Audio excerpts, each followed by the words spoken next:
Hey there, welcome to our sight word and decoding daily routine. I want to show you what that looks like for my students. Every day, whenever we begin, the left-hand side of our book, it's always the same. The right-hand side will vary just a little bit. However, this side of the book, every day we're going to be practicing sight words, decoding, and reading comprehension. We first start with sight words, where we use blue highlighters to highlight the words that we have. So with this, I would say, does anybody recognize this word, N-O-T? Somebody might know. It might be brand new to us. Depending on what it is, we see if anybody knows. And if not, I tell them, N-O-T. All right, guys, let's go see if we can find N-O-T, not, in our story. And we would. Sometimes the word is in there once. Sometimes, as you can see, it's in there multiple times.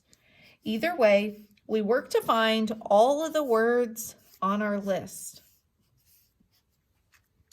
After we read each word, and I would say, okay, this word is not. Can you find the word not? Then we would tap it on our arm. We would say N-O-T not, N-O-T not, N-O-T not, and we would tap it 3 to 5 times on our arm. Then we would put away our blue highlighters and we would get our green highlighters. Green highlighters are for decodable words. This part is a little different than this. Even though we're using highlighters, even though we have a list of 4 words, this section is a little bit different. If you're looking at the passage or you're trying to find the words yourself as you're watching, you might notice that 2 words are there and 2 words are not there. And that was done intentionally. For example, if you see the word bot and bog, they look the same. And a lot of our kids, when we would stretch this out together, they would be ready to highlight bog because guess what? They look so similar.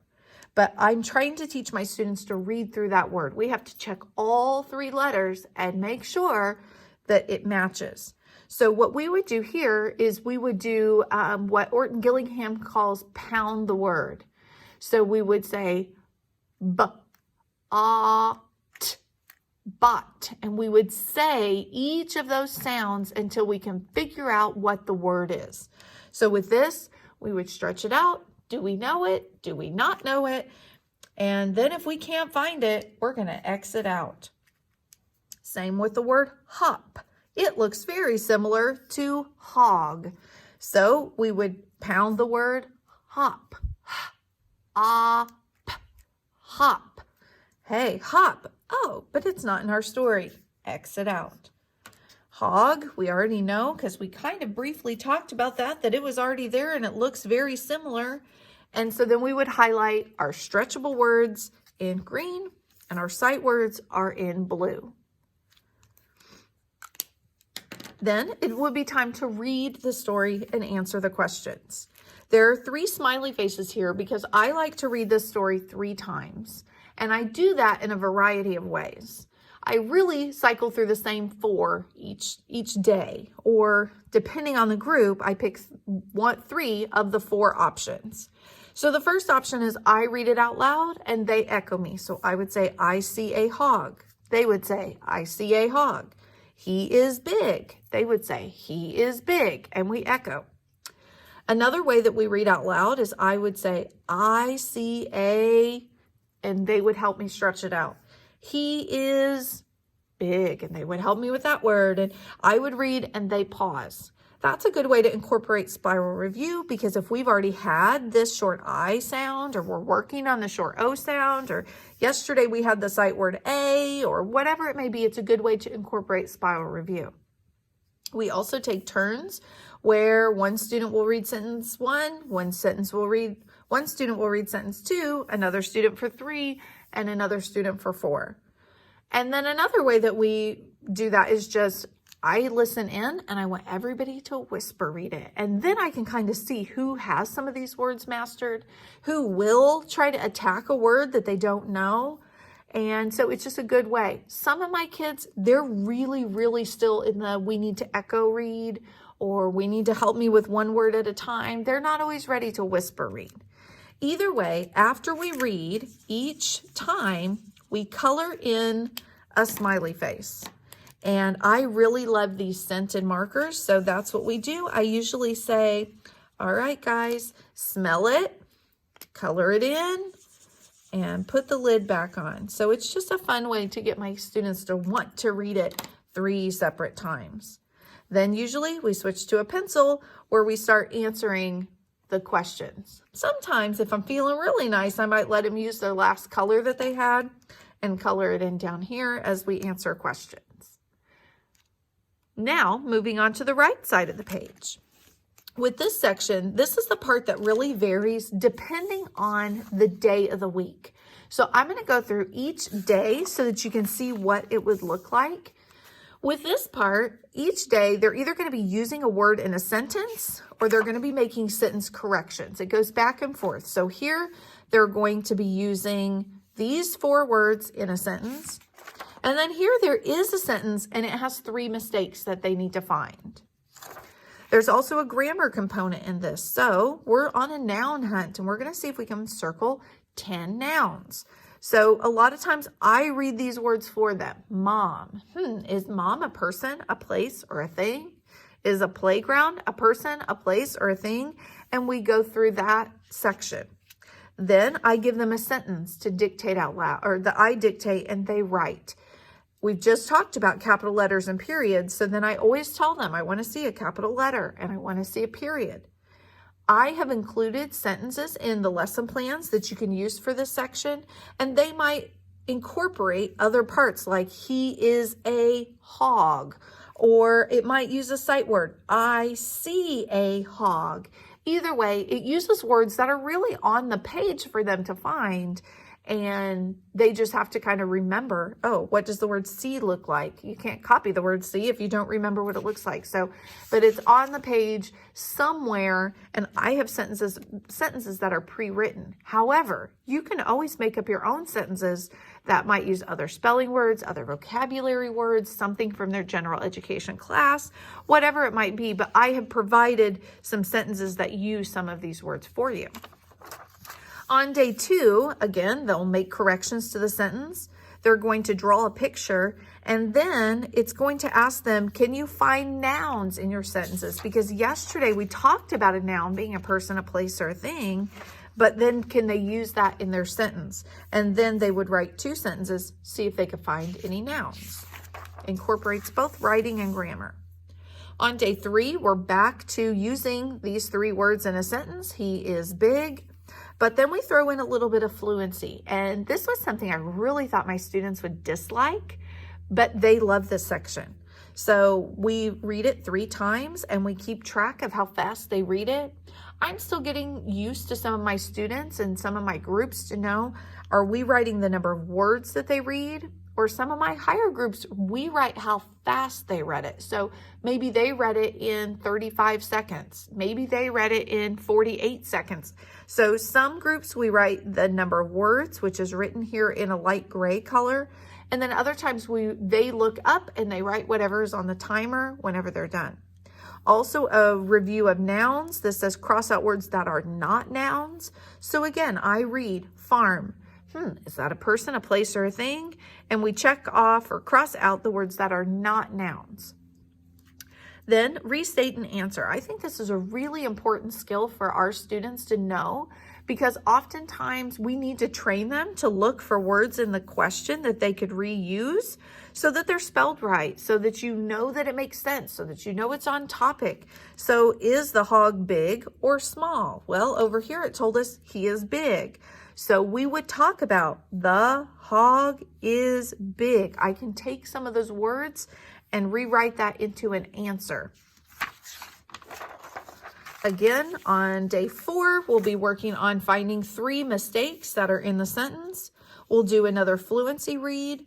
We're going to use our highlighters again, which my students really love this, to find the short O sound. So like with this, we would not highlight that because it doesn't have a short O.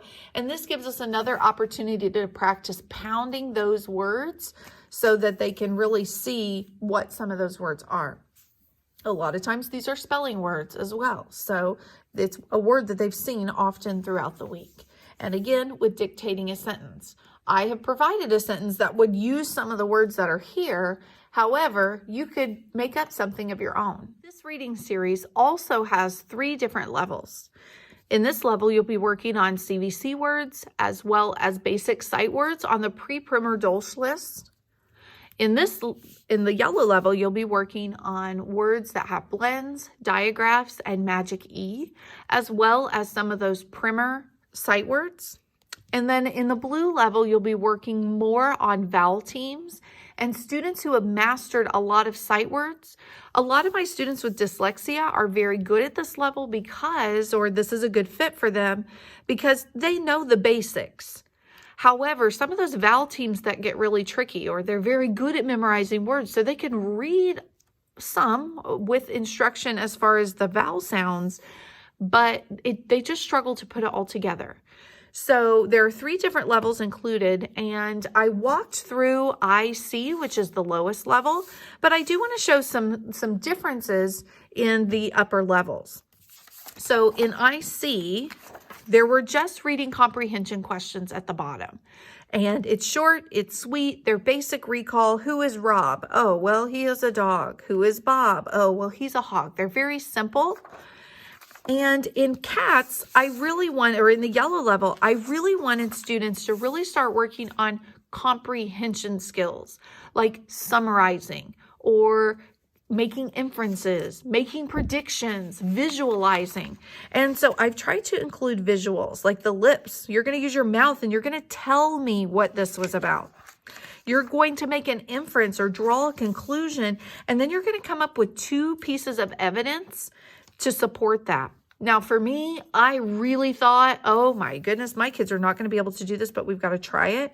And they have knocked my socks off with their ability to come up with 2 sentences that told me, why could the cats not go outside? Here, be an artist. They're going to work on visualizing. And here, we're going to be working on beginning, middle, end. And a lot of times, not always, day 4, which is the end of the week, or like a Thursday in my mind, would be beginning, middle, end, because they've read a story that's in a series. So at the beginning, I like my cats. They're not a lot. They play together. They eat together. Tells me what they look like. Day 2, they can't go outside because you know what? They could get lost and it's not good for them. But guess what? They keep trying to run out. On day 3, oh, Bob is missing. He cannot be found, and I've clapped my hands. He's not coming. And on day 4, he did slip out. Bob, he slipped outside, and is that you? He came running back to me. So it kind of creates that beginning, middle, end, because they've read 4 days worth of information about Bob. And I like my kids to get in the habit of learning and talking about a story should have a beginning, a middle, and an end. Plus, I like the rainbow visuals. And for the highest level, I thought, some of my kids at this level are a year away or less than a year away from some high stakes testing. So they need to get used to answering basic recall questions or questions where whatever is here, they might have a part B in number 2 where they have to find evidence for that. So these types of questions, I think they need to get used to some of those more difficult multiple choice questions, but we can't forget about some of these reading skills. So asking questions. Can you think of 3 questions you have about fast food? Making inferences. Why do parents buy fast food for their children? Can you tell me? So can you retell some of that? And again, making an inference. These skills are not like, oh, for the whole week we're working on drawing conclusions, or for the whole week we're working on visualizing. In both of these books, they vary because my kids, and I don't know about yours, but my kids need it all the time. They need to be hearing visualization all the time to remember what that is, to know what to do. They need to hear summarize. They need to hear, let's make an inference on a regular basis. And I think the visuals are helpful. So far for my kids, it's like, oh, the lips, we have to tell you what happened. We have to summarize it.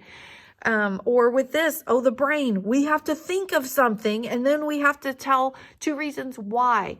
So it's not always like, this is the skill for this week and this is what we're doing. It's constant. It's ingrained in what they're doing. You never know what picture is going to pop up here. And I think it's a good way to incorporate spiral review. So although there are 3 different levels and they're very similar, the comprehension piece is the biggest difference between all of these.